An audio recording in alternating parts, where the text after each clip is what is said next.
Thank you very much for the generous introduction. And I thank all the speakers who came before me. Honestly, I'm so happy and feel very honored to be part of this great project.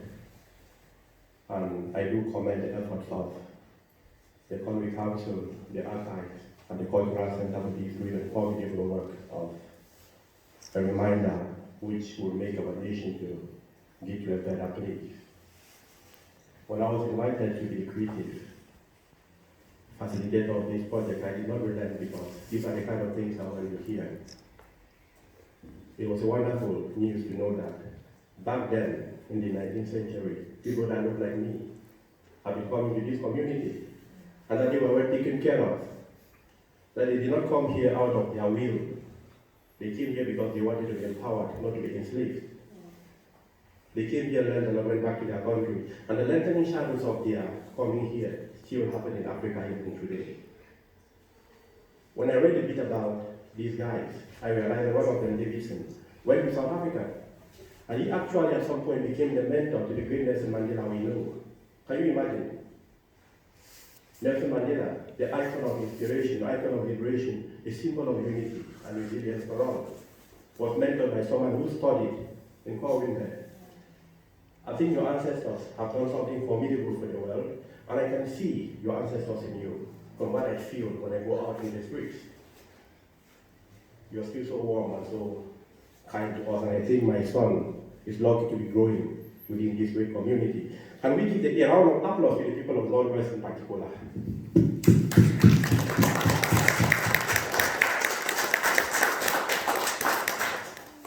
Ladies and gentlemen, when Rachel invited me to talk here tonight, even though I accepted, but I was wondering, what will I say? Because I knew that I'll be meeting people who are quite established, who are quite deep, and who are illustrious in whatever thing they do.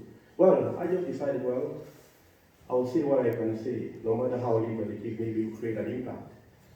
And at some point they told me, tell us about you, about your journey, why you are here. So it will be brief, but I would like to introduce myself to you today in the way that I want to be known, otherwise you will assume. My dear friends, I came to this community of Lord Wellesley in 2014. I was born in a country called Cameroon. Cameroon is in West Africa. It's a bilingual country, we speak English and French, but I come from the English-speaking part. I was raised in a very small village called Nsop, and I'm a Banso man, that's how they call us. A very proud people. We are part of our heritage and our culture. And I embody that culture even today. I'm an artist. And most of my artworks are inspired by my people, the ways of life of my people. But I've been here long enough to be influenced by your own culture too. So most of my recent works are a hybrid of my Africanness and my Welshness. Thank you for sharing your great culture with me. When I was raised up, certain things were beyond our reach. But deep within me, there was always a craving, a desire to go beyond the next mountain, the next valley, the next continent, the next ocean. And whenever an airplane passed through the skies of my country, I'll be gazing so much in my mind, I'll be asking, where is that iron bird going to? I'll perceive that there is a place beyond the skies. And one day, somebody bought a television set in my village, just the low television set. And when I went to watch this machine, this world, I saw big cities, big towns, skyscrapers, cars, children playing with toys, things which I did not have, I didn't know. And I told my brother that one day I'll be in a place like that. Then I heard the name of the place was called Germany. Later on I heard another one called America and England. I didn't hear about Wales at that time. And in my mind, I would always tell people that I'll go to Germany. Because my family was not really rich in financial form, enough. My brother one day came and nudged me and told me, young brother, your dreams and aspirations are so big beyond our family. We'll not be able to do all of these things for you. I don't want you to be disappointed at some point. Reduce those dreams. Just try to study well, write public exams and work for the government and raise a family. You will never go to Germany. It's not possible for you to go because it takes a lot of money and we cannot afford. He said it out of love. He was pushed by the protective instincts of an elder brother. But what he didn't realize was that deep within every human being, There is tremendous power, there is tremendous force. There is something which can push them to go anywhere that they want. And today, I'm a testament of the fact that if you dream big and work hard, there is no limit to who you can become.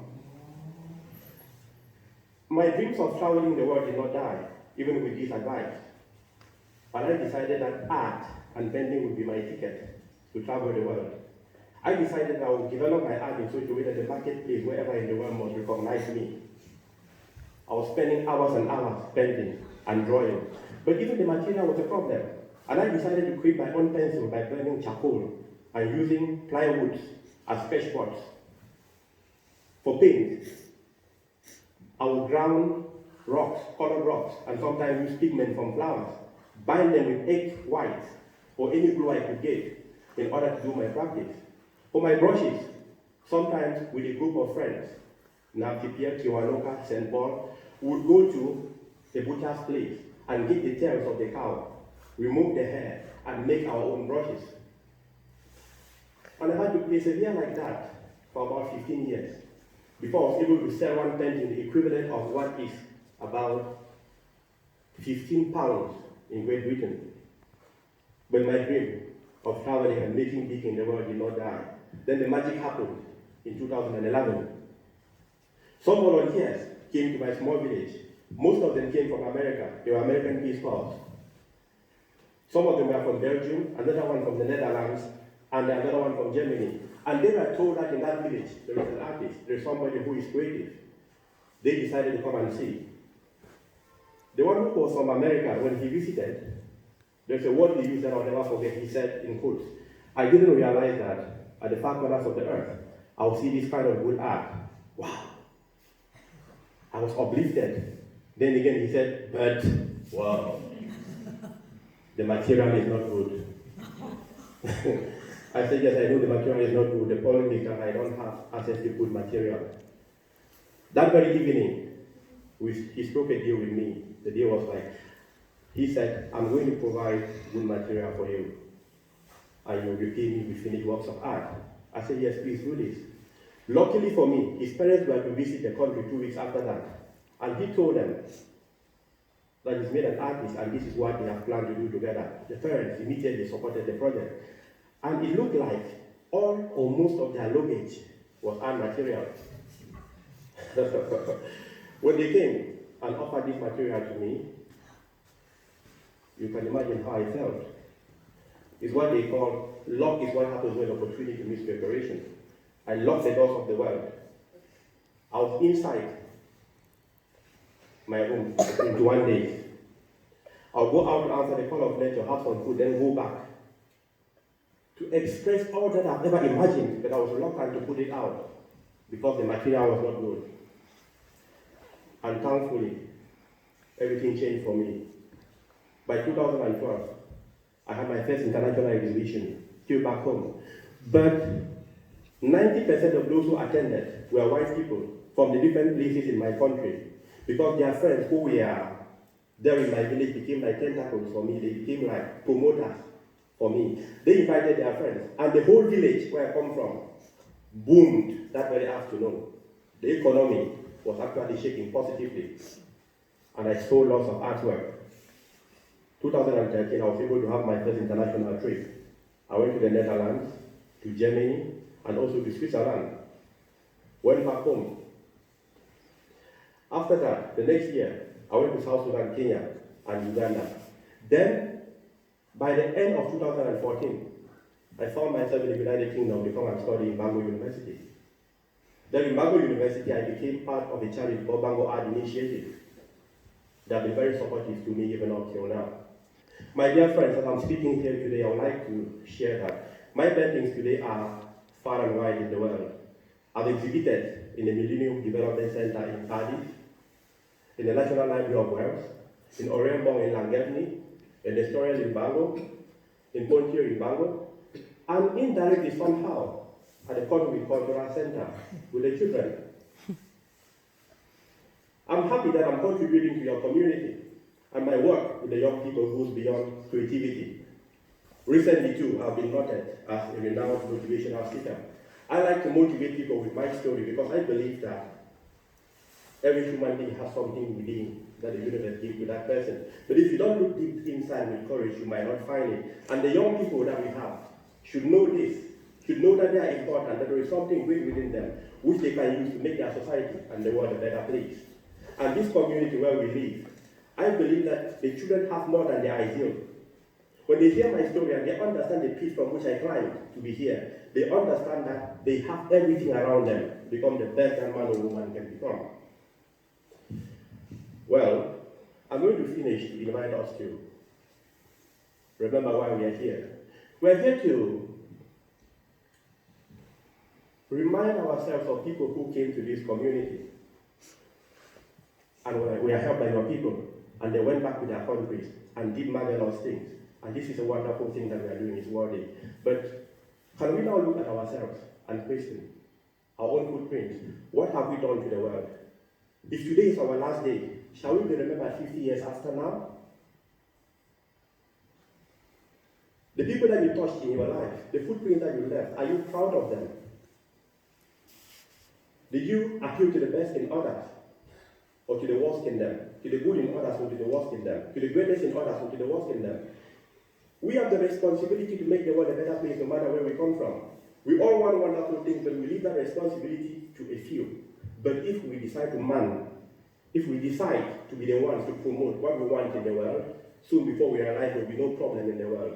Today, in the 21st century, mankind has the power to end all forms of human suffering and all human difficulty. But the thing is that we do not nominate ourselves. We do not authenticate ourselves. We leave this job to someone else's hands. If you are not happy with what you have done to the world, then you are invited to change. When you change your choices, the results will change. And it is never too late to begin a great journey. From today, you can decide that things will happen better because of you. If you are happy with what you have done to the world, know that there is still room for improvement. Don't be complacent. At the end of one hill is the beginning of another. And carry people along with you. Your success can only be completed when you live in such a way that you create other successors. Where other people in the world are better because of you. When your presence in the world transcends beyond you, your time and your place and your space. Where a child far away from your continent that you never see becomes a better person, is more hopeful of the future because of what you have done in your own small village, and this is easy. We should be inspired to change the world. I know that when you hear about changing the world, you are so afraid. It's like someone is asking you to find with a tornado to move a mountain or stop an ocean or raise a valley or go to Ukraine and fight. No. You can change the world by raising a downtrodden, by rebuking a bully, by refusing to contribute in the voices of injustice, by stopping the haters. You can change the world with a simple smile, with a word of encouragement, a listening ear. These are simple acts of love that we can all offer to the world. And remember that wherever you are, the people you meet, everybody has a certain trouble, have some difficulties, and a good word of encouragement and breathe life. Without taking so much of your time, when we go back home today, let us do our best to be responsible for the better world that we want to see. I'm proud to be part of this community. Your ancestors are so happy with who they are and with who you are. When I reflect myself and I look at where I've been in the world, this is one of the best communities that I've ever been there, and I wish that this goodness will stay. You know, human progress does not rule on the rules of inevitability. Things can maintain themselves to be good when you and me make sure that they are good. Every good thing that is happening here today is one generation away from extinction. Until we actually consciously and deliberately make sure that those good things will stay. And that is the greatest honor you can give to your ancestors. By making sure that what they fought for, what they died for, should remain and should be maintained. That's why I'm very proud of the maintenance of the Welsh language. It's there because someone at some point decided to die before the language would die, or to be wounded before the language would be wounded. So with your heritage, I enjoy your slopes, your slates, your sands, your seas, your oceans, and so on. Be a proud people. And thank you very much for your generosity and for everything good you've been doing for people like me. God bless you all.